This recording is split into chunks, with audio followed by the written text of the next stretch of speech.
A very good evening and welcome to all the members of audience who have joined from various cities and towns in this country. It is our pleasure to welcome you again this Friday evening. This is the 19th webinar in our leadership series, which we are holding every Friday, one leader, a conversation that would throw up insights. Insights would inspire us, and then it would create future leaders. In this humble attempt, we are thankful to all the erstwhile speakers who shared their wise views and emboldened us and showed us various paths and inspired the future leaders. Today, we have yet another interesting leader and entrepreneur who is with us, and I extend a warm welcome to Mr. Arjun Ranga.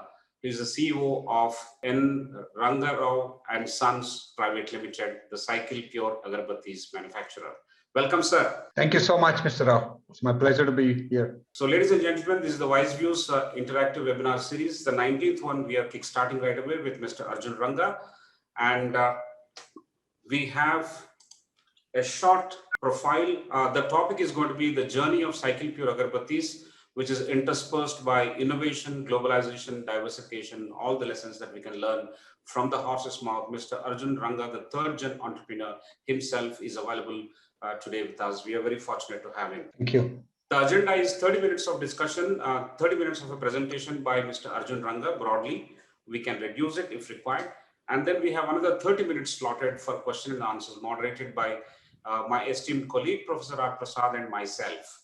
And depending on the answers, we'll be a little elastic about it here and there for about 5 to 10 minutes. My pleasure to present Mr. Arjun Ranga. He is the CEO, as I mentioned, of Ranga Rao and Sons Private Limited. It is based at Mysore and they manufacture agarbattis, and it is branded Cycle Pure Agarbattis. It's a very, very big brand today. Mr. Arjun Ranga has an engineering degree from Sri Jaya Chamarajendra Engineering College, Mysore. I hope I got it right.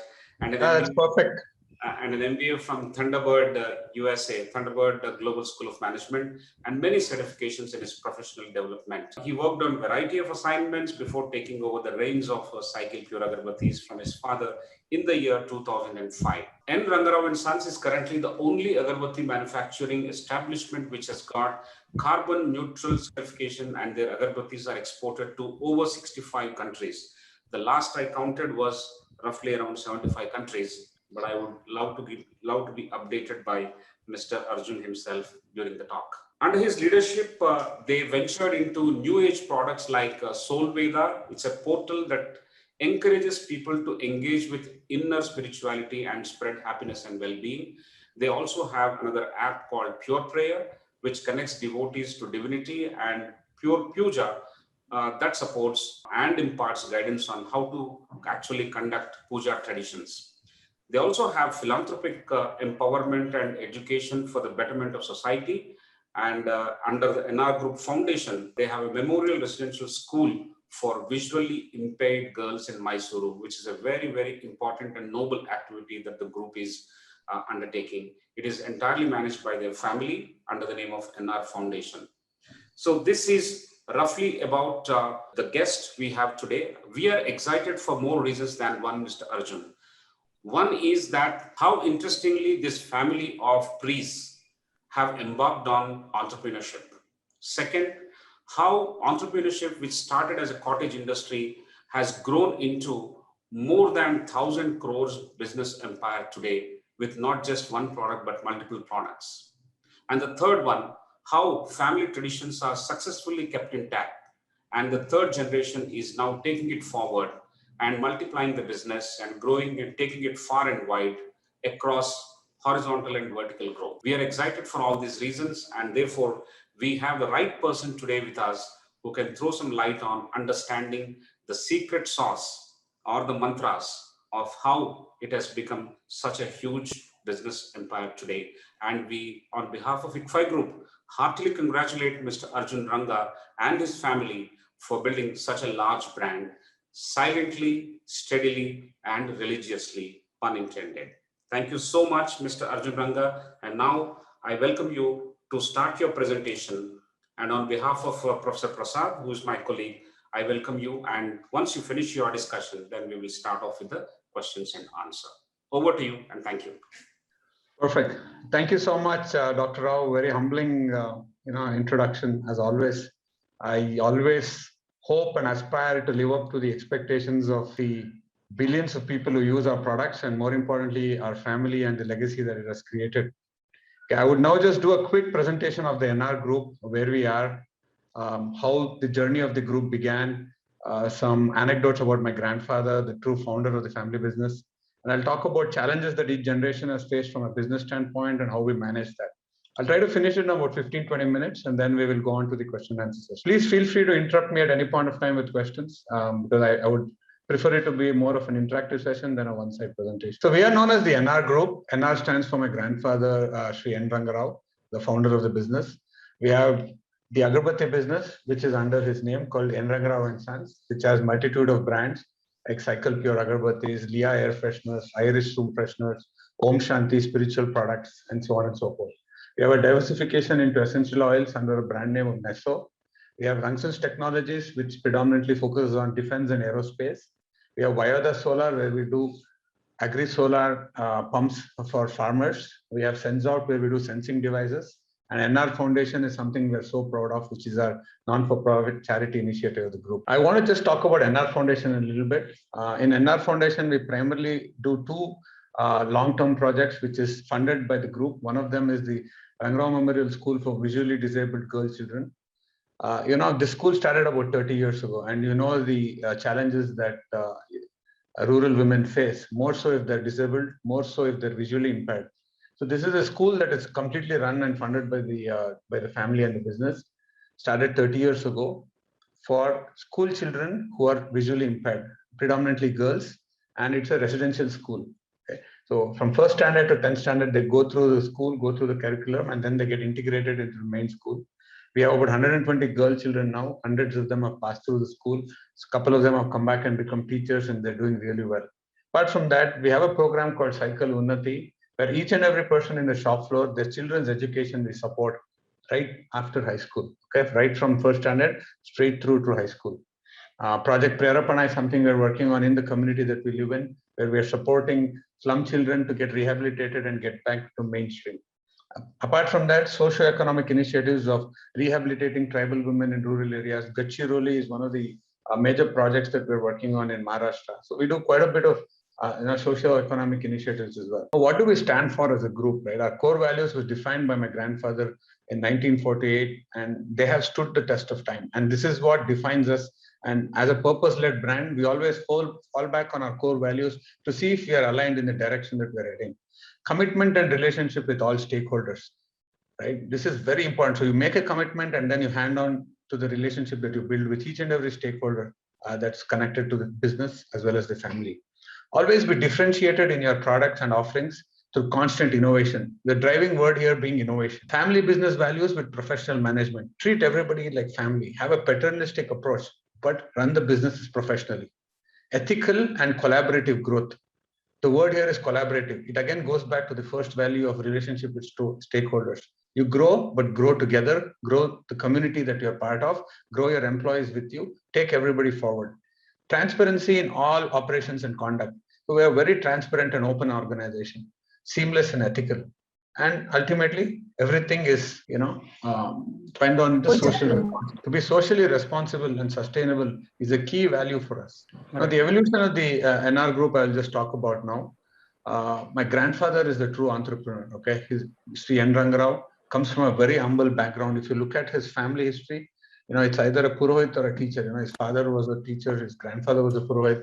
Comes from a very, very simple family. He lost his father when he was just 10 years of age, and he had to take care of his mother and grandmother. Throughout school, he used to actually get himself opportunity to earn a livelihood. He would go to the wholesale market, buy sweets, come and sell it to the shopkeeper outside and earn a living. He would take tuitions to students to pay for the school fees. He learned typewriting and shorthand. He realized very early that to be competitive, you need to be multi-skilled. And in those days, learning shorthand and typing was very important. So he made a deal with the typing institute because he couldn't afford to go to school. He said, listen, I'll bring you 5 students. You teach me the 6th person free. And that's the first sales promotion that he did. Quite a lot of things. He learned how to repair watches. He solved crossword puzzles for senior citizens. And that entrepreneurial spirit was always in him. Got married early in 1935. That's my grandfather and grandmother. And coincidentally, when I grew up, I used to call him Factory Appa and Factory Amma because they were living in the factory. Okay. In each family, you have a name for your grandparents. And in my family, it was Factory Appa and Factory Amma. And what was the key challenges for him? The ability to take a risk. He was 36 years old, 4 children. India had just got independence. The British had left.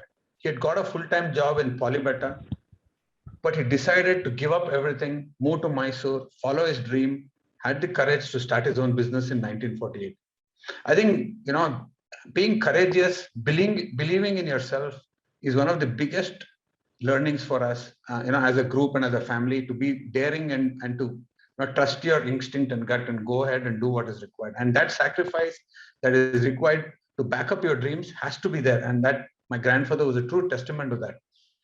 He always looked at global benchmarks. He didn't just look at agarbatti businesses, but he said, which are the best businesses that I can aspire to look at and learn from. So he was always open to learning, look and drew inspiration from multitude of functions. And one significant learning, ethical business practices was etched into the way we govern the business. We have our accounts books from 1956. You'll be surprised to see that the tea expenses in the office where he drinks his tea is booked as a personal expense. Okay. And he paid from his pocket for that. And that's the level of integrity that the person has. Honesty is one thing, but integrity is a level above. And that's what the company was built on. Key challenges he faced was, he was alone. He had to build a system and process. He had to develop a core competence without any prior knowledge. And that's when he realized that in agarbattis, fragrance creation is going to be the biggest core competence. And he built his own fragrance creative lab, got books from France, imported them, waited for a year, studied them, and built his own fragrance creative lab, started creating fragrances on his own. And today, that's one of the biggest innovations for us. Our fragrances have stood the test of time. We are our own perfumers. I'm a perfumer myself, apprentice. My dad is a perfumer. I've learned from him. So we create our own fragrances, and that's one of the biggest advantages we have in the export market as well as in the domestic market, because we control what we create. Okay, and that's one of our core competencies. And then he realized access to market is important. So we need to be able to be close to the customer and give him products at the right time. And so he started to innovate in distribution. He invested in van sales, started getting commission sales agents for the business, created a sales SOP document. When it's inspiring to read the 19 pages that he has written for each and every salesperson. It's like a manual that we can follow even till today. It is timeless. It is relevant for any person at any point of time. And then he had the big challenge of nurturing the second generation, because he had 7 children. He had to take care of each one of them, inspire them to come and join the family business, right? I mean, these are a few of the quotes that he had written. This is in 1946. He writes, after 10 years, I hope to be in a big town or in a city getting a monthly income of at least rupees 200, either in some commercial concern as a paid employer running a business of my own. I also hope to derive immense benefit from my son, who I'm going to introduce to the commercial life. It is my ambition that I should hold a capital which will yield an interest of at least about 150 per month within a period of about 12 years. This is 1946. Okay, a person who's come from Madurai district, a village called Markingote, who lost his father when he was just 10 years old, a self-made man, right, in 1946 before independence. This is the vision that he had about himself, the fierce belief in himself that he had, all right? And this is what built the business for us. 1948 to 1950, this is where the factory and residence was. This was the place he came in and started the business. 1952, after he built the fragrance creative lab. 1953, he won the gold medal for fragrance creation in the Mysore Dasara exhibition. 1950 to 60, this was the factory and the residence. This is my father, our uncle, the chairman, who actually sacrificed so much and joined the business. My auntie, the eldest aunt, Padma auntie, who actually was the first one who supported my grandfather in making agarbatti. And if you can see, at the back, you can see all the packing material and other things. So father still remembers that after he came back home from school, he finished his homework and he would sit, with the packing material and help his father and, mother and elder sister and packing products and other things as well. And, I talked to you about innovative distribution. He started van sales on his own. This was our factory from 58 to 75. And then this is something that he wrote in 1969. I think this is timeless. He said, If I look at the last 20 years, the 1949 to 69, the top 6 guys don't exist today. And he articulates in his book about why they don't exist. And one of the fundamental things that he says is ethical business practices. Okay. And for me, right, one of the biggest opportunities of growth came when I came back from the US in 2000. I could go ahead and bring in technology. I could implement an ERP. I could start looking at data management and analytics because we were a completely transparent and a compliant organization. So I never had to look at sitting behind a cash register to collect money, none of that. I could plan on scaling for growth, building people, all right, and getting opportunity from the market. And I think this is one of the key aspects that businesses need to understand if they need to scale is ethical business practices will take you way ahead of what you can imagine, far ahead of short-term benefit that you'll gain by looking at tax. This is our corporate office today. Challenges the second generation faced came in, had multiple aspirations. India was just developing. This is from about 1969. Grandfather retired around 1975. He passed away in 1980. So the second generation of the family business, my father and uncles are the ones who actually built the business to the scale. Right? By around 1974, we were number one in the country.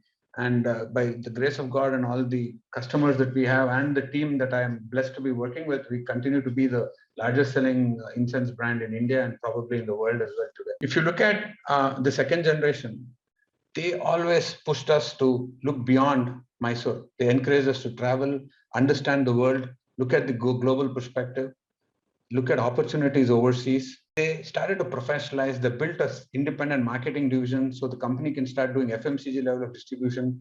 We were one of the first ones to actually get a Wipro DX2 computer to Mysore to start doing data analytics. Right? This was in 1988. We all used to go to the office to look at the computer. And for me, I was just amazed that I could play ping pong, from one side to another.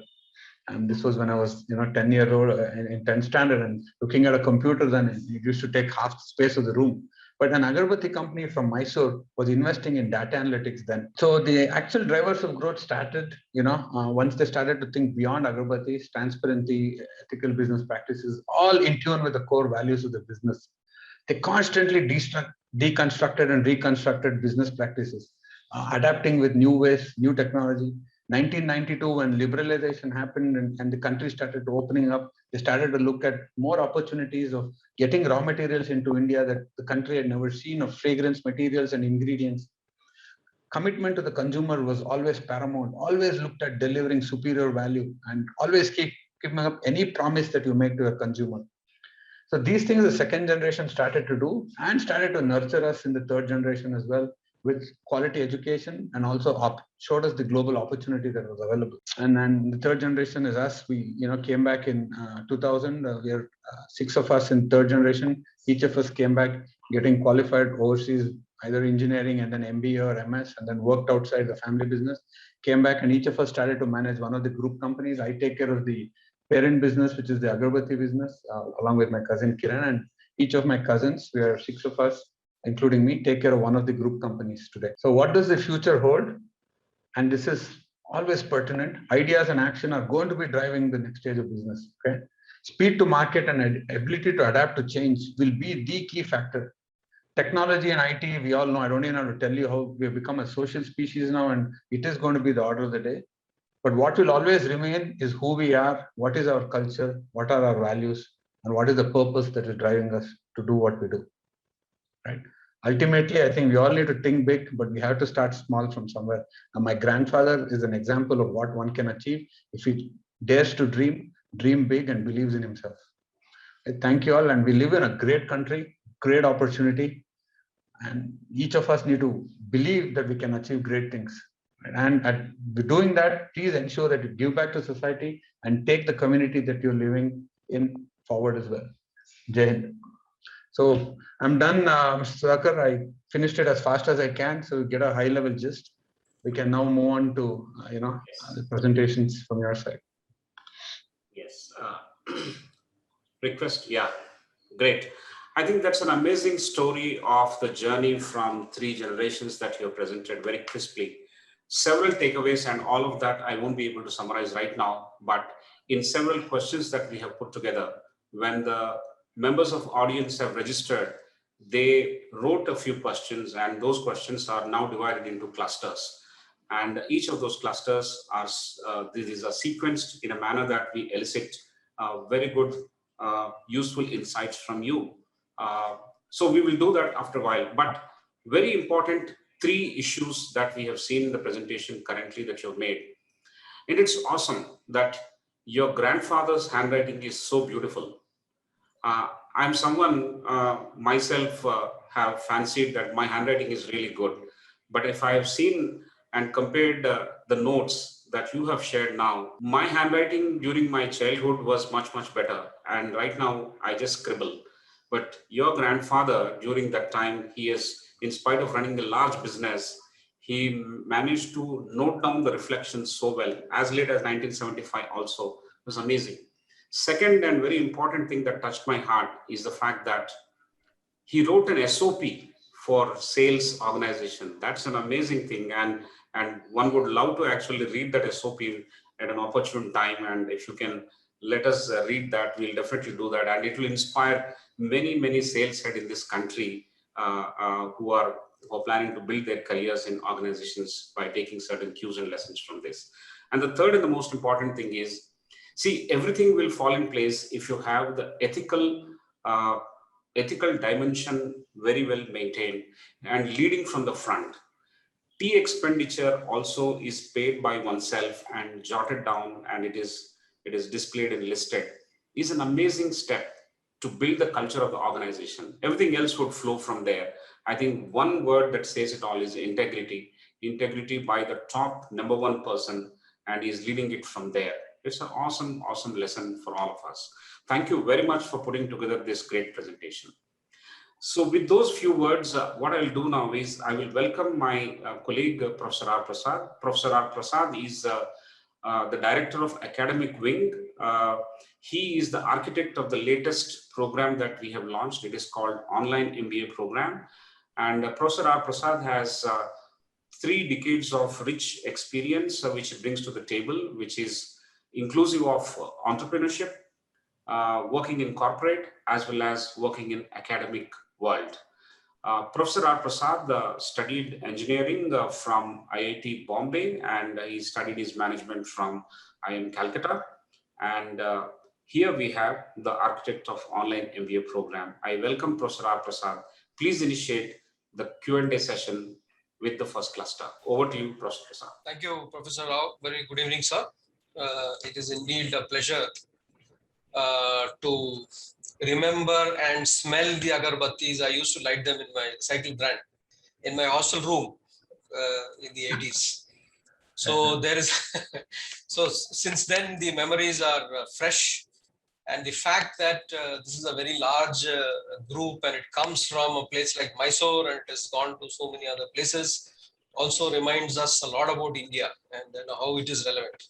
I think this is the dream that many people who not only in the metro cities, but also in the other cities and towns would like to keep with them and feel inspired. So there are many, many reasons why this is a very special kind of a session. And I think it's also, a special kind of business. Agarbatti is immediately, the sense of smell comes and, you remember the agarbatti very clearly. So I hope that the incense also inspires all of our the members who have joined us today. So we have had about 330 plus registrations into the webinar till the last time I looked at it. And there are a good number of questions. So we have tried to be as structured as possible so that there is some sort of a theme and focus and flow for everyone to take back on. So with that, I will start with my first questions. This is about how the cycle brand, the company started. How did your grandfather start his journey? What inspired him to choose this line of business? If you can spend a little time on that, I think that's the starting of the inspiration. Yeah, quite a bit of it I already covered in my presentation, right? What inspired my grandfather. But 1947, India has just got independence. He got his first job in Arvangadu, okay? He comes from a very small village called Vatraipu in Madurai district. Mother, grandmother, all of them with him, got married early, children. He moved from Vatraipu village to Arvangadu cordite factory to get his first job.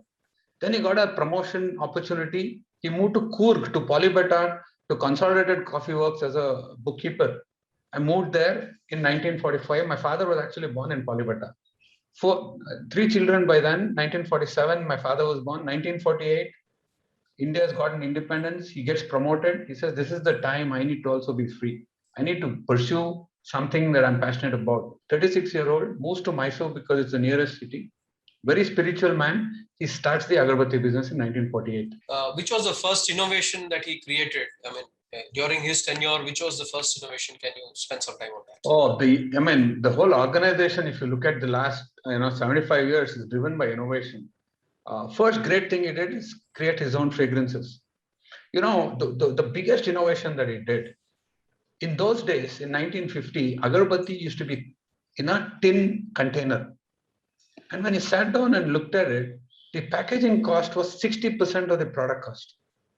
He said, consumer is not paying for packaging, he's paying for the product. So he said, I'm going to go ahead and use duplex board, cardboard, improve the outer cartons. And we were the first company to launch duplex board cartons. Okay. And he invested everything in the fragrance and the quality of the fragrance. The first product that we launched is called Cycle Malika. Because Sugandha Malika, it was an overnight hit. Okay. And that was one of the biggest innovations. So, and the innovation came from the core value of saying, never lose focus of the consumer, always give value to the consumer. And that was one of his first innovations. And the second one, I think, which is the biggest testament, not the second, but the main innovation is branding. He realized that for a product to sell, you need to have a brand. And you need to create something that no matter what your religion is, your age is, your language is, you should be able to understand. And you should be able to visualize. And that's how we came up with the word cycle, because the cycle is called a cycle anywhere in the country, whether it be Punjabi, Malayalam, Tamil, English, it's called a cycle. And when you see the symbol, you easily recognize it to be a cycle. And then he said, a cycle is affordable, it's aspirational. Everybody can have it, just like how God is and prayer is. And that's how the philosophical values of what a cycle means got attached to the brand, right? That the cycle of life, when there's a birth in the family or otherwise, when you're happy or when you're sad, you need God. The cycle of life continues with cycle agarbatti and prayer. So it was just not limited to a device, but a bigger philosophical thought. And that's how the brand was defined, that it personified hope and freedom. Just like how a cycle is for you, right? When you learn to ride your cycle for the first time, you feel free and liberated. And that's what prayer does to anybody. And another important aspect of what a cycle is that it is agnostic of who you are, right? Rich or poor, it is the same vehicle for everybody. It is driven by your will and it is eco-friendly. Okay, and so these philosophical values was one of the biggest thought that the company has built over the years. And the innovation of coming up with a brand like Cycle, I think is genius from my grandfather. And this he came up with in 1948, 1950. Wonderful. I think it connects very well, and we are able to relate now with respect to how that was chosen, the cycle of life, the fact of liberation, as well as the agnostic to the kind of person who's writing it. Excellent thoughts for that kind of a period, and then we have held on to it, and I think that itself speaks a lot. The next question, sir, is about after you've taken over. Of course, you've been influenced by your past, but what are the key principles which you have used to take your journey ahead? Oh, I mean, whatever the family and the business is derived, one of the biggest qualities for me is to trust your people. That's my biggest strength, and that's my biggest weakness as well. Is I'm a very trusting person. I give the responsibility and I trust my team to the utmost extent. And that's been one of the biggest factors for our growth. People in our company who've been with me for the last 5 years, 10 years, 20 years will tell you that without this team, we couldn't have gone anywhere, right? And for me, that's one of the biggest legacies that I carry forward is this family business values with professional management, right? Believe in your team, build your team, take the team forward together. So for me, apart from all the other, bringing in new technology, getting into an ERP, implementing SAP, getting into ISO, getting all the certifications, all of that, none of it would have been possible if not for my team. And so that's where it fundamentally begins. Thank you. So it's trust and team, which are the basic underlying foundation to the other things which are done. Now we move on to the next question, and this is about today you're present in many countries. But can you share your first experience in exports as a country? Many experiences, yeah, because I was lucky, to be able to travel with my father during his export sales opportunities. This one experience I always narrate. This is in Turkey. Okay, it's in the spice market. I asked my dad, "Why are you bringing me to a spice market? It's so messy." He said, "Just come walk with me." Right. So I walked with my father in the spice market. He just asked me, "Do you smell that?" I said, "What smell?" "I only smell pepper." He said, "Just above that, you'll get a fine fragrance of a jasmine flower. Just see if you can smell that." And then I couldn't smell it. I said, "I can only smell pepper and ginger and garlic and all of that." He said, "No, just follow me." Then we walked through the market and we went and stood in front of a shop. He said, "Just go ask him if he's lit an agarbatti." I said, "What are you talking? It's some store in Turkey. So just go ask him." So I went in and asked. This is old man who came out and he said, "Yes." And then he went in and brought a packet. It was our Sugandha Mallika. Can you believe it? And he said, "See, I know. If you don't know what your product smells like," he said, "boy, you're going to be in trouble. You better go back and practice." And that was one of the first orders that we booked. That gentleman was getting his Sugandha Mallika from Dubai into Turkey. And, we sat with him. Dad explained the products, explained the category. And then he said, in the Western markets, spices is connected to Eastern culture, spices and silk. So in most of these markets, incense goes hand in hand, right? And that was one of my first experiences of understanding. I thought we go into a mall and go into a shopping mall and we'll find a modern trade outlet with a counter where you'll find agarbatti and then you go speak to the purchase manager. It didn't work like that at all. And that was one of my first experiences. This was, I think, 1990. And does this work in most of the other markets, this connection between the spice and Eastern culture? How does it work? It depends. It's very specific to the market and the culture in that country. I was just giving you one example. In America, not going to go find a spice market. So it's different in that market again. So we export to about 75 countries and each country is unique in its culture and how it does business. I was just giving you an example of one. Okay, so then there's quite a bit to learn even from each market and the way you've adapted to that. Yes. I think, each experience is unique, right? My first trip to Egypt, I've just come back from the US. I go to the Egypt market. I want to break through. I've taken 2 days in Egypt. My customer takes me for breakfast, picks me up, takes me for lunch. I want to start talking business. He doesn't want to talk business at all. Then he takes me for dinner. He takes me for a cruise on the Nile. I want to talk business. I keep getting restless. He doesn't want to talk business at all. Next day again we start. I'm getting ready. Have my presentation. Have my briefcase. I'm sitting down. He's like, "No, you come. We'll go. I'll take you here. I'll show you that." We eat. I'm like, "My flight is in an hour. I need to go." He said, "We've done with business. I like you. You like me. That's it. We shake hands and business is done." And he just did this. He said, "We are done. The business is done. I like you. You like me. And that's it." The relationship is what business is all about, not about commerce. And I just come back from the US and that's when I realized each culture has its own way of communicating business. Cross-cultural communication is key in export market. And each of us need to learn how to communicate in that market. Same thing in my experience in Japan. We just didn't speak for 1.5 days. I just told them everything about me. They told me about their culture, their business practices and all of that. 15 minutes before I had to leave, they just said, "Okay, here is our order." Completely opposite in America. When I go in, it starts with the order. "Here, this is the products we want. Can you please tell us how we're going to support us?" So I think each country is unique, each culture is unique. In the export market, it's beautiful, it's a challenge, and that's what makes it so much of fun as well. Thank you. I think the differences that you brought out are illustrative of what all can be there in case one wants to get into the export business, and the kind of innovations you have done, the kind of work to get there in all so many markets that are getting mentioned, 65, 75, the number, whatever the number is for cycle. But that's a great thing to have gone to each of this, and for a product like agarbatti done that. The next query is also slightly broad, and this is from the business environment and regulatory space. Are there things based on which you switched and made your innovations for your business based on the regulations that you have seen? Will you be able to pick up a couple of them and then inform us about the kind of changes that you brought in and the the kind of activities that you did. I didn't understand the question. You're saying how did regulations impact business? Yes, I mean the key ones and that drove your business, like LPG. I mean the 1991-92 kind of thing, like that. I mean, there are multiple instances, right? I mean, you need to adapt with changes in the political environment. You'll read about pest trends always in your MBA program: political, economical, sociological, and technological trends. And political trends are the ones that govern laws. Multiple challenges throughout. The GST was one of the biggest challenges that we had to face, right? From a company and from a category that was zero excise, we had to move into a 5% GST regime, where the entire channel and entire business had to adapt to the new norm.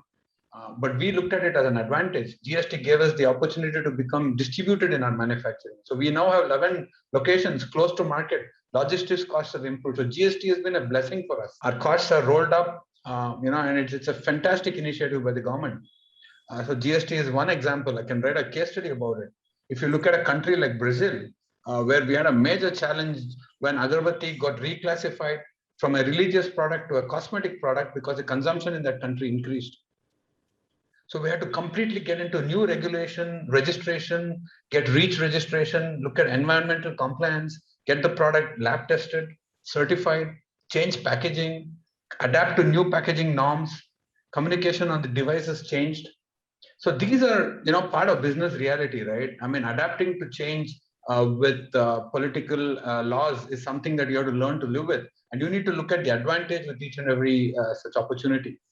Because there will be challenges always, but in challenge lies opportunity. Certainly. I think that's the very purpose of the question. I think, a lot of small caselets which are coming out, you've been narrating a couple of them in every question.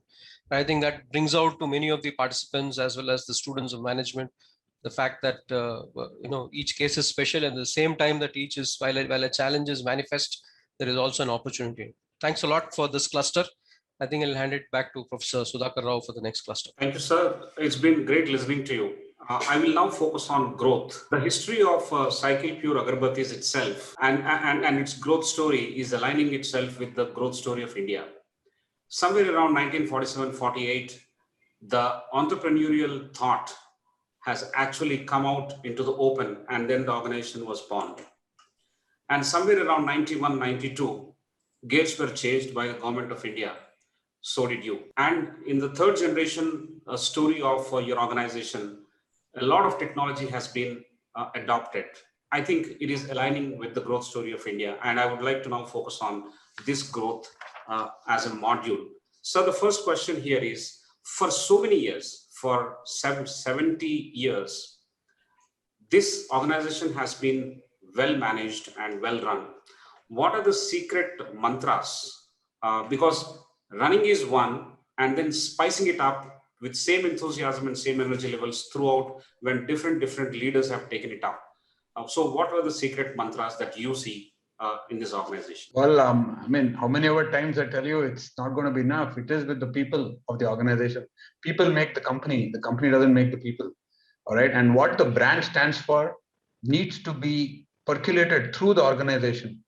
The purpose that drives the organization needs to be there, and each one needs to back the other. Okay, and that's been the mantra for the last 75 years for us, and that will continue to be the mantra for years to follow. Along with that, you have technology that comes in and a mindset that is willing to change and adapt to new things. Cultivating that culture of learning and unlearning and relearning is a great challenge, right? Because you have people who come in fresh out of college who want to do so many new things, and you have people in the organization who've been there for 30 years, 15 years, 20 years. Both of them adapting to change at the same time consistently can only happen if both of them think of the greater good and the greater goal that the organization stands for.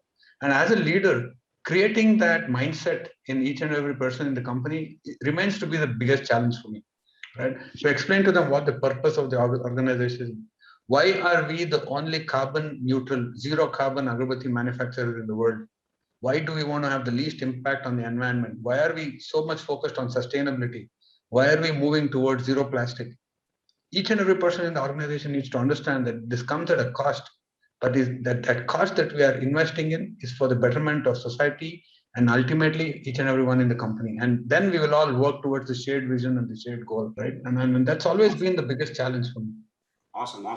It's the people that make the company and not the other way. And most importantly, how certain decisions and ability to change and adapt, keeping the larger good in mind and running the organization with that purpose and sharing that to the last person, percolating it down to the last person is the secret spice or secret mantra. And, Mr. Amazing, Rao, sir. there are innumerable questions in the chat box as well. So I think at some Yeah, point take you it may. up.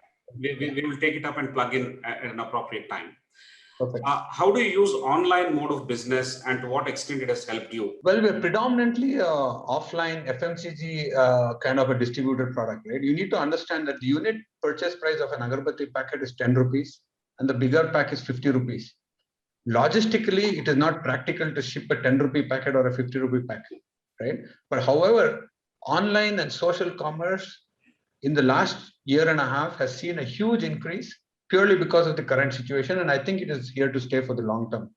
But if you look at the overall business cycle, the online contributes negligible in the overall scheme of things.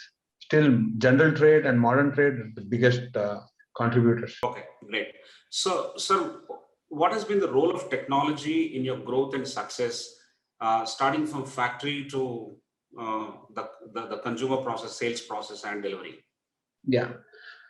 See, I'm a big techno geek, right? I believe in transformation that can happen if you get technology in the right place. There are broadly, I'll just give you all some gyan. From what I've understood, there are three parts to how you can bring in technology. You have at the first level, digitalization, which means whatever is physical, if you have a physical copy of documents, you first digitize everything. The next level is the digitalization, wherein processes you try to automate wherever you can. And then the last level is the digital transformation, where decision making is also happening using technology. That's when analytics and AI come in. So as a company, we are still in the digitalization process. All right. Digitization has more or less happened with ERP and SAP coming in.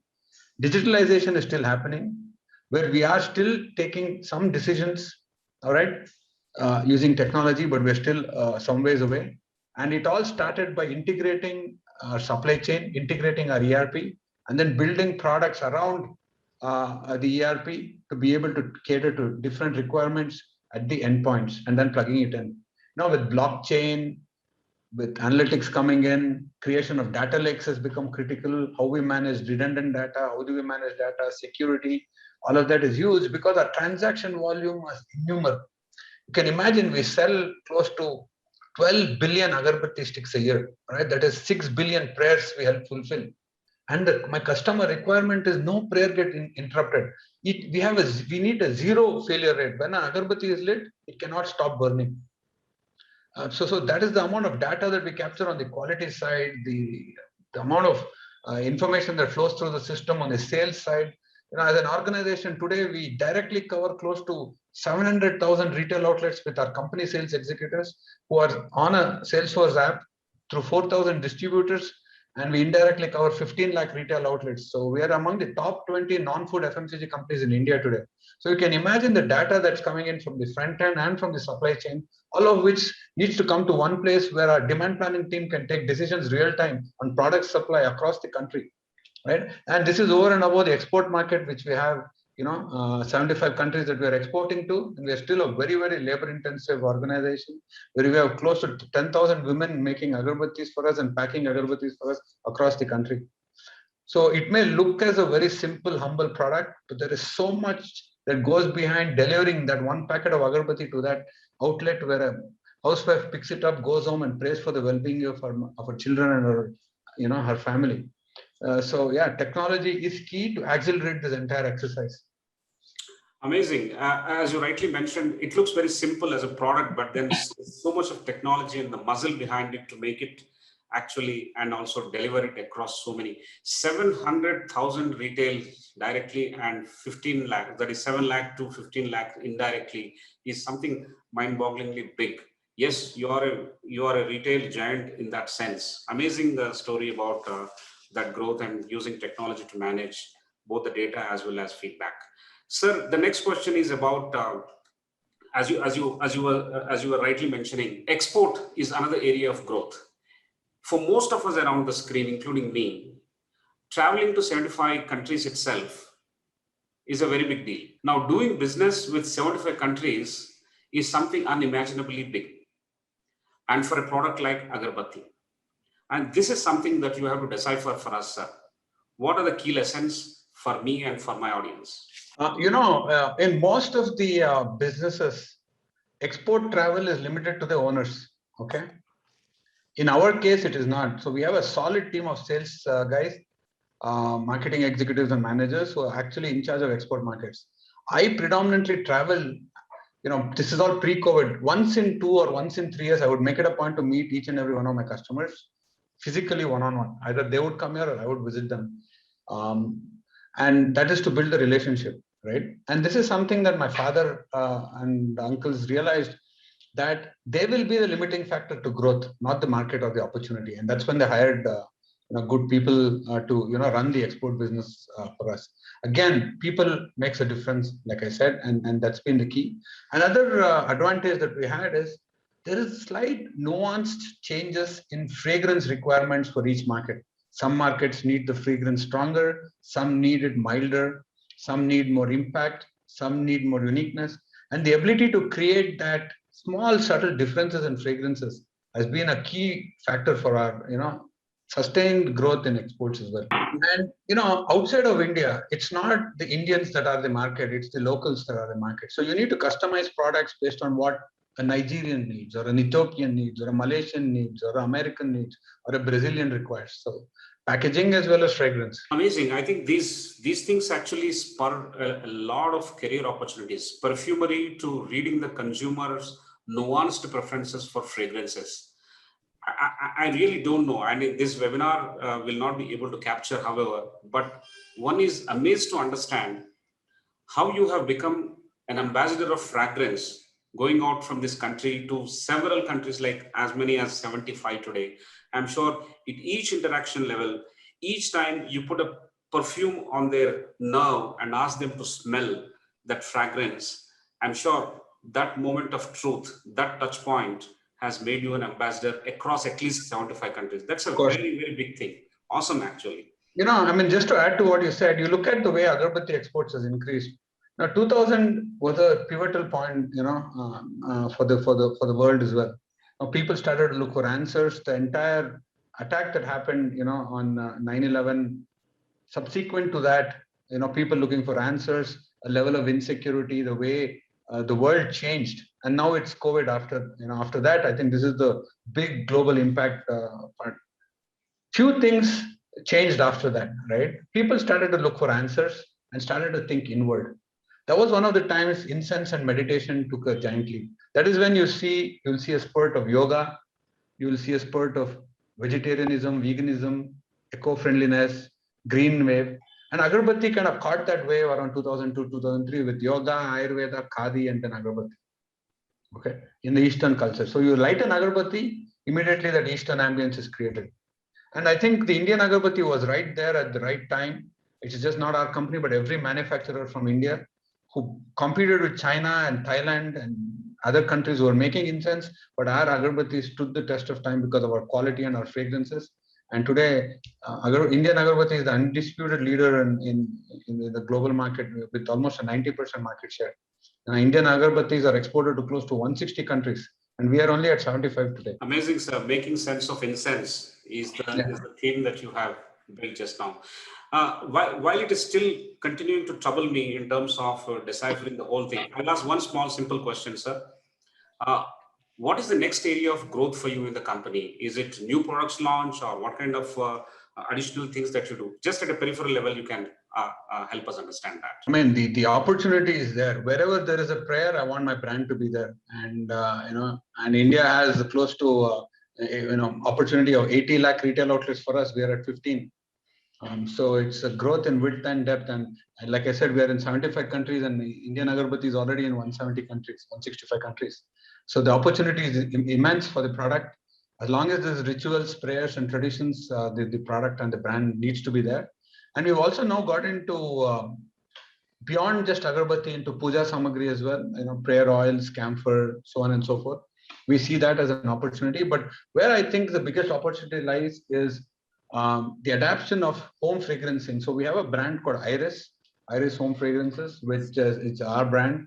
It's a lifestyle home fragrance brand with reed diffusers, potpourri, scented candles, aromatherapy oils, and all of that. And I think there's a tremendous opportunity of growth there as well, and in functional air care. So we have a brand called Dia, which is a room freshener and a car freshener brand, and home care with a brand called Stoppo. So we kind of want to move not just in the puja room, but beyond the puja room into the living room and other spaces that you're in, and make it a fragrant life for you throughout. Several opportunities, sir. I'm going to sign off with this small question in this group called growth. 1948 to 1991 to 2000 to actually 2021 or 2020, which is nothing but pandemic. At every stage, you have given a solution. At every stage, you have marked your growth in a very significant manner in terms of shift, in terms of adapting new technologies or traits and new ways of doing business. How did you manage pandemic, sir? It's now more than 17 months, 18 months. Pandemic was really, really tough for us. Again, I go back to saying my team, it's true champions, each and every one of them. And amazing, they stood up. I was traveling. I came back to India in February. I transited to Dubai, and I realized that pandemic is going to hit India. So around Feb 15th, I had a team with the managing committee, and I said, guys, there's going to be a lockdown. I looked at what Korea did. I looked at what Taiwan did, learned from them, and said, there is going to be a lockdown. We'll all have to work from home. Team didn't even understand what I was talking about. I moved all the computers home, right? Around end of Feb, I said, we are going to run mock drills, went to the bank, borrowed extra money so that we'll be able to pay salaries for our employees, because that was my fundamental responsibility, is to take care of my team. And then when lockdown was announced, March 23rd to 2020, company was completely prepared mentally as well as physically to work remote. And we had a 3-month plan in place. My sales guys and my team did a fabulous job on preparing sales manuals, whatever we had left in the back burner, right? We said, let's complete all of those tasks working from home, each and every one of us. And I went out there and I overly communicated with everybody, gave them assurances.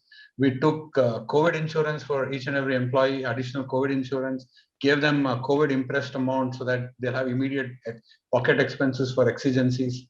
I did whatever we could, created a committee to manage. We have a 3,000 strong team in the company. So we had to take care of each other. And I got to say, each and everybody stood up like champions. And I'm so proud of every one of them. And they made a difference in the communities that they lived in. They supported migrant workers wherever they could. As a company, we contributed to the Prime Minister's Care Fund, close to 1.5 crore. We 1.08, we donated local 10,000 N95 masks. We set up a hand sanitizer line overnight to support the local community, with 10,000 bottles of hand sanitizer. Today, it's become an important new market opportunity for us as well. So, we did whatever we could to support the nation and the community that we're in. But for me, the priority was my team and my people. I needed to take care of them first. Amazing lessons, amazing measures that you have taken, and taking care of the people. With this learning, I'll wind up, and I'll now hand it over to Professor R. Prasad for next cluster of questions. So I think from this part, the understanding that you've brought in when you're going to a market, as well as what you did, when you address COVID, I think all that stands out. Quite a bit of understanding and preparation, which is very visible in what is getting done, and it all impacted the care that you gave to your team members and the values that you stood by. I think that's something very, very remarkable.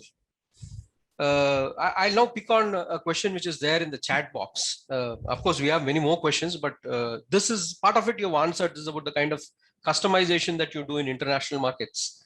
The other thing which is there in the question is about the main differences in the consumption pattern of the domestic market and the international market. If you can throw some light on that. Sure. I think customization, I want a little bit explain, right? Sure. This is 2007. I've gone to the Brazil market. We have a new customer there. I'm part of an exhibition. So I go with my regular domestic products. I have my Cycle 3-in-1, the largest selling brand in the world, my sandal agarbatti and all of that. And then a customer comes in, a Brazilian, young, about 2021. She picks up the packet and says, looks nice, smells good. But what do I use it for? What do I pray for with this? And you can pray for anything. He said, no, I need to know this particular agarbatti, what I should pray for with this. So I said, in India, we light and whatever we want. If it's exam, I'll pray for my exam. If it is work, I'll pray for my work. She said, no. Then give me an agarbatti for exam. Give me an agarbatti for work. So if you look at the Brazil market, right, there is an agarbatti called call business. There's an agarbatti called call money. There's an agarbatti called health. So if they want to feel healthy that day, they'll light that agarbatti. So it is amazing, right? I mean, if you don't look at the nuances of how they adapt to Eastern culture, you lose the entire battle. I mean, there are some products that says, envious neighbor. Okay. So it's that level of, and you need to create fragrances accordingly. You need to do some research and then tie it back in to what that fragrance application is for, right? So if you look at it, we have close to 350 SKUs in the domestic market, but close to 2,000 SKUs in the export market. That level of customization for each market. Excellent. I think there's quite a bit of the same understanding and preparation, understanding the customer, and then preparing to serve his need, which is coming. And I think one of the dimensions which answers the consumption pattern is also this 2000 versus 350 that you mentioned. Anything else on the consumption pattern, sir? Yeah, India is by far the biggest consumer of incense because everybody prays in our country 2 times a day, right? But the funny thing is, if you go to South America or any of these markets, just like how it is cool for us now to adapt to Western things of going to a mall or going to McDonald's, for them it is cool to light agarbatti at home for the youngsters. So it's kind of a reversal that's going on there. The Eastern culture is cool for them. For us, the Western culture is cool now. So it's kind of an eclectic mix, but that's what makes it so much more fun. I now come to the queries. There are a set of queries on the diversifications that you've made, and you got such a broad range: aviation, defense, agriculture.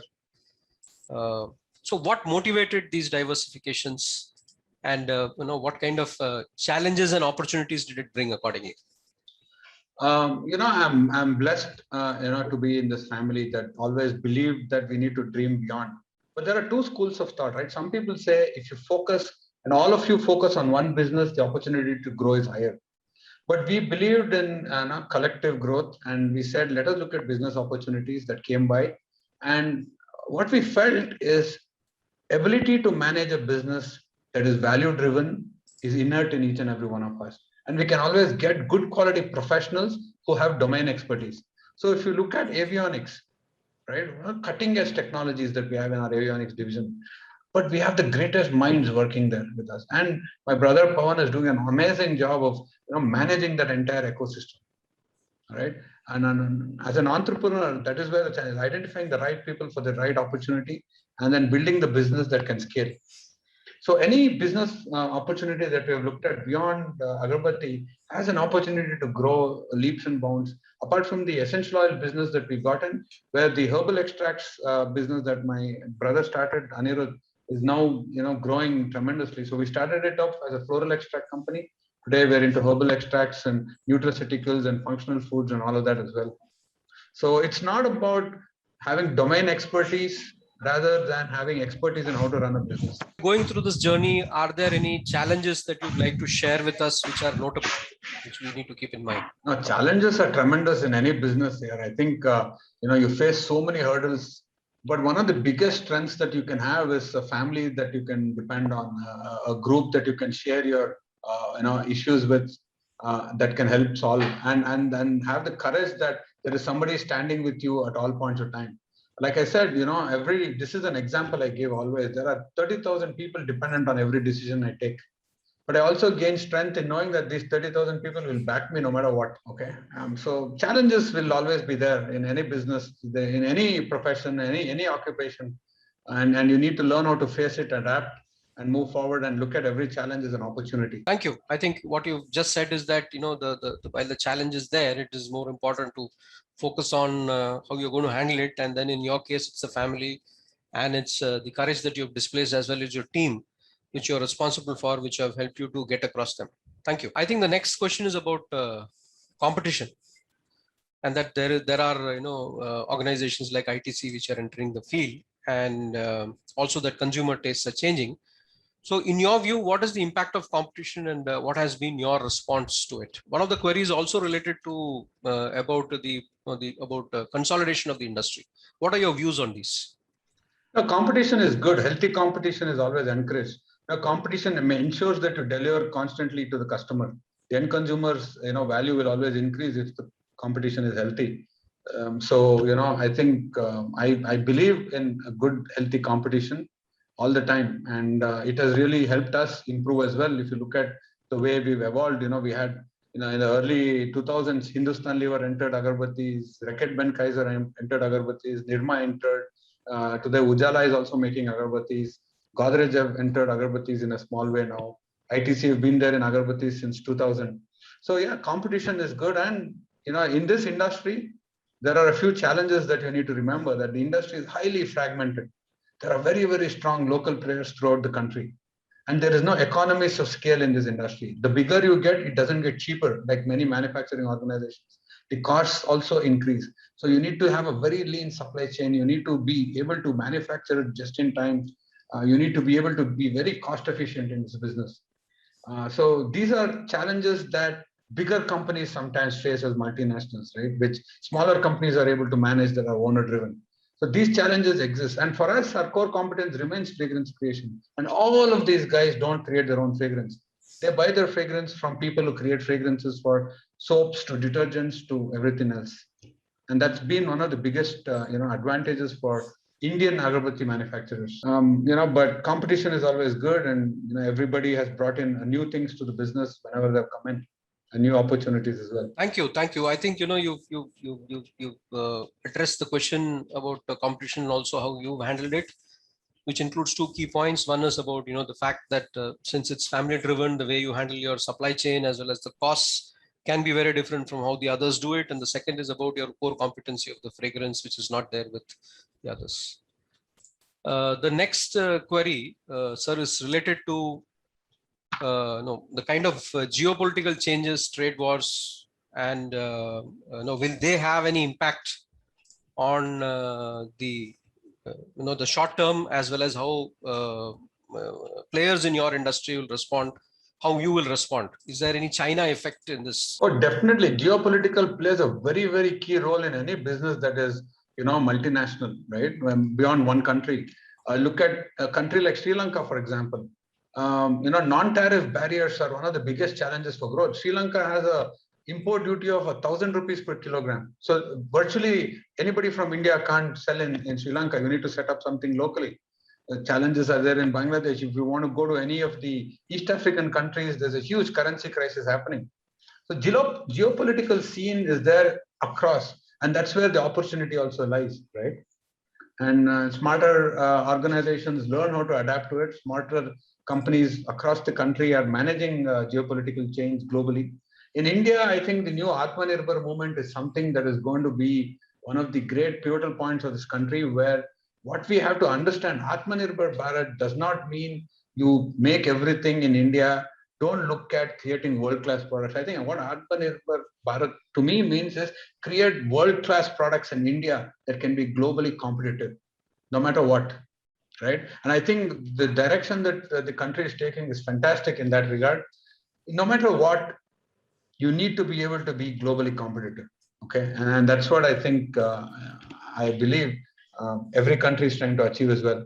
And non-tariff barriers is going to be a big function, because every country will start to think inward going forward. Thank you. I think there is something that for everyone to think about in terms of a specific challenge there, and also how you have been responding and utilizing the Atmanirbhar Bharat in the way you respond. I think that finishes this cluster. I'd hand it back to Professor Sudhakar Rao. Thanks a lot, sir. Thank you, sir. I think we'll take it up from there, Atmanirbhar Bharat, and how do we make sure that local resources are used for global businesses. So, sir, kindly help us understand what is the kind of quantum of imports that you do, for example, importing of essence or importing of fragrances at this stage. I read that as a country, we import roughly around, we used to import till 2019. And the value addition of the Indian manufacturers is as high as 85. And what we import is probably roughly around 15%. Correct me. And how do we make sure that local resources are used for global business? So what you need to understand is, what is the resource that you want to use? What is the value addition that you want to bring into the country? Okay. Let us take For example, lavender oil. Lavender oil predominantly grows in France, and it's the best quality in the world. Do you want to spend resources and try to bring lavender to India and start planting lavender in India? It won't grow here.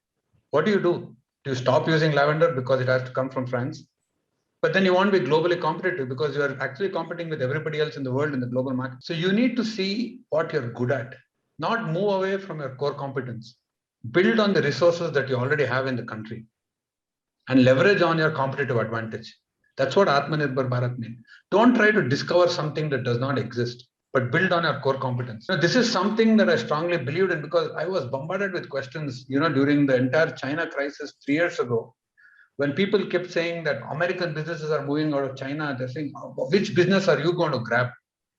I said, I have a business already to protect and grow and nurture. I have a core competence already that I need to build on my strengths. I don't want to look at somebody else's weakness and then start building something that is not my strength yet. Okay. So that's, I think, a fundamental difference in thought. And it does not mean you should not get raw materials. I mean, you look at the entire electronic vehicle challenge that we're going to go into, it's going to be the next biggest thing. EV batteries are not going to be immediately made in India.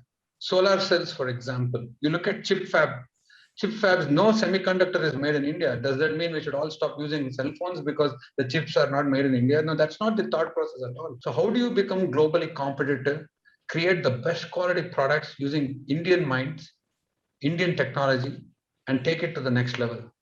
And that's what I strongly believe. Amazing, sir. It's a practical and pragmatic way of handling your core strengths, focusing on the core strengths, and yet trying to be a global player. And that's what you have done. Very, very nice. The second question here is somebody is actually planning to do a plantation of bamboos. And so he wants to understand which bamboo is best suited for agarbatti sticks. It's called Bambusa tulda. Say that again. Bambusa tulda, TULDA. That's the best. So with respect to plantation of bamboos, these are taken from the forest, harvested from the wilderness, or they are forests that you cultivate? What is the backward integration for you? So India, till just 2 years ago, it had not deregulated bamboo. So bamboo in the country was always wild harvested from the forest. You had to give a contract to a tribal who would go wild harvest the bamboo from the buffer zones, bring it outside, and then you would have to actually make bamboo for any activity in India, for furniture, for agarbatti, for broom, for any product. It was always wild harvested. Only since 2 years has the government deregulated bamboo. Earlier, you needed a storage license, a transport license to even move bamboo or to harvest bamboo. So bamboo industry in India is just nascent. There is tremendous opportunity for growth. The National Bamboo Mission is doing a fabulous job in actually creating the bamboo clusters across the country, identifying different opportunities and resources. So agarbatti is in the lower end of the value chain in the entire thing.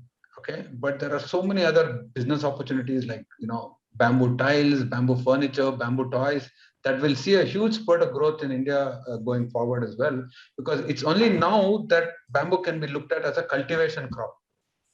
So we are working with the Karnataka Forest Department very actively, identified clusters in North Karnataka. We are working with about 10 FPOs, farmer produce organizations with almost about 10,000 farmers to start encouraging them to grow bamboo in their farms on the periphery as a fencing that can be harvested, sustainably over a period of time. So India is very, very nascent in that regard. Amazing, sir. I think the future is bamboo, as the way you have explained just now. Sir, another question is, there are lots of fragrance sachets which lose their freshness, say, in a period of 4 to 5 days. Why is it so? It depends on where you have used the sachet, the application, the amount of ventilation, the impact that you expect. But typically, it should last anywhere between 20 to 30 days. If it's a good product and it's in an enclosed space with the normal ventilation. 10 days. Yeah.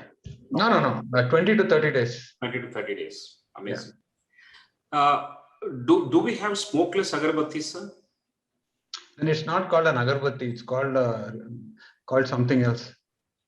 It's like asking, do we have smokeless fires? So.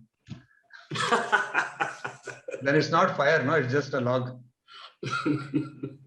So other forms of incense packaged. Yeah, there are many other forms of incense, but incense is what burns.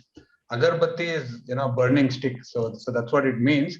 So we have many other methods of freshening your room, right? You have your reed diffusers, you have your scented candles, you have your oils and all of that. We have less smoke incense, Okay.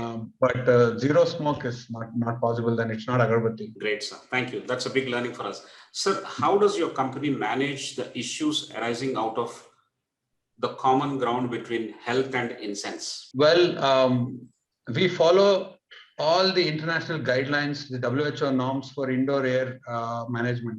Also, each and every employee in our company is governed by the OSHA standard that we abide by, the occupational safety and health. So both our employees and our customers, we take care on both sides. We use completely standardized products, pure ingredients in our incense sticks, and very, very clear in the way we produce our products as well, very ethically, sustainably, transparently. So as far as we are concerned, it's completely good and fine to use as long as you use it in well-ventilated spaces. And then, so one last question I have. I know we are beyond the time that we have sought from you. oh, One last question. It has been so interesting and full of fragrance. So we continued without realizing that we passed the time. Several generations have handled your business and you're still managing while simultaneously making it professional. So you professionalized it and you're still managing it. How does it look like for the next gen for you? well, my responsibility is to showcase the opportunity to the next generation, right? But my fundamental goal is to ensure that this brand and this company and the people that are in this company continue immaterial of the family. To sustain and perpetuate is a goal that I have, but the brand and the company and the legacy should live on no matter what. It can never become people dependent. And that's been always the goal of the family as well. If you look at the second generation, they showed us the opportunity. I traveled with my father and uncles. They showed me what this business can offer. And we were all convinced that this is something that I want to pursue and commit to. And I had a good job in the US after my MBA, working there, gave up everything and came back and worked for the family and the business and the people in this company as well. So my job is to show the opportunity to my son, encourage him to get educated, qualified, not just the son, but the daughters in the family as well. My brother has daughters, all of them. So the next generation need to show them the opportunity, and they need to be motivated enough to come and work and serve the company and the people in the organization. And that should be our goal. But immaterial of whether anybody comes back or not, the band and the business and the family should sustain. Amazing, sir. Amazing vision for succession. That's great. So one last point, which is I'm taking a cue from what you mentioned just now. I'm told that there are roughly around 4.5 lakh to 5 lakh people who work in this industry across the country. And I don't know if it is right, but roughly in that direction. And out of which 75 to 80% of them are women. Yes. Now, if we are moving from semi-mechanization, which is probably the current stage, will it also move to automation, and therefore we are going to affect the livelihood and jobs of so many women who are dependent on this industry? Is it going to be forever labor intensive? Yeah, we already moved into automation in 2008. It's fully automated right now. And still you have so many women working in the factory. Yeah, imagine just my company alone produces 12 billion agarbatti sticks. Oh, it's because of the size. Great. Yeah, the volume and the consumption. So many people pray in India. And why women? Predominantly because agarbatti is delicate. You need dexterity to manage the agarbatti sticks. And there is bamboo and there's a lot of natural raw material that goes into making the agarbatti stick as well. So the handling is a challenge. Also, there is a huge amount of packaging that happens, which is completely labor intensive. Agarbattis cannot be easily packaged with machines. So packaging activity is a huge activity as well that employs lakhs of people in the country. Amazing, sir. On this happy note that women provide the dexterity which is required in the agarbatti industry, we continue. And I think another important point is that this is one of the businesses that started work from home in 1956, and you are all starting to do that now in 2020 because of COVID. So we've been doing work from home from my grandfather's time itself, and when women were ideal at that point of time to be working from home, and it's continued not till this day. Amazing lessons and amazing connects that we are continuing to work from home after so many years, after 7 decades as well. Thank you, sir. I think this session has been fantastic. It is like a masterclass into the incense industry, and amazing inputs in terms of ethics, honesty, integrity, people management, and people itself. And of course, growth, diversity, and all byproducts, as you have very rightly and successfully practiced and mentioned. Ladies and gentlemen, we thank our guest for providing all these valuable inputs this Friday. He has enriched our session so much that we'll be forever indebted to him. And ICFAI Group will definitely go back to Cycle Pure Agarbatis and we'll start writing the case studies that we are good at. We are one of the largest producers of case studies in the world. And every year we win more than a dozen awards internationally competed. And after our award, we have certain names like Harvard, INSEAD, so on and so forth. So that is our humble rise to our own core competency called case studies and the making of case stories. Thank you very much, sir, for this opportunity. Ladies and gentlemen, we must thank about the astounding fact of the brand salience the grandfather of Mr. Arjun Ranga has taught us today. The philosophical tenets of the brand of cycle is something which I will have to go home about, and then everything else is being drawn from there. Sir, the industry will survive as long as there is a requirement of prayer. When there is trouble, outside, we need to pacify the inside. So the inner spirituality is something you provide and produce tools that help us achieve inner peace. Amazingly done and well executed throughout your 7 decades of journey. May God be with you. We are all with you, sir. Thank you very much for sparing your time and sharing so many inputs with all of us. Thank you all from ICFAI Group. Thank you. All I would like to say is believe in our country, believe in yourself, back each other, always. Trust is one of the fundamental principles that you need to believe in, and everything will be okay. Jai Hind and God bless. Jai Hind. Ladies and gentlemen, the pandemic is not over. I think we need to take precautions. Please keep wearing masks and maintain social distance. Don't rush into anything. Vaccinated. And let's not get vaccinated. Correct. And get vaccinated if you're not. And don't, even if you get vaccinated, don't rush into crowded areas and don't abandon caution. So with that responsibility of maintaining safety and security for all of us, I think each one of us will take up those measures. Thank you all. We'll see you again on Friday next, same time, 6:30 p.m. with yet another interesting story that this country would have produced. Several stories, some are visible, some are less visible, some are high engaging, some are low engaging, but only when you talk to them and listen to them, you will understand how much of India lies unknown to us. This is our humble attempt to discover more Indias within India, and all these leaders are helping us do that. Thank you all so much for joining. Thank you, sir, once again.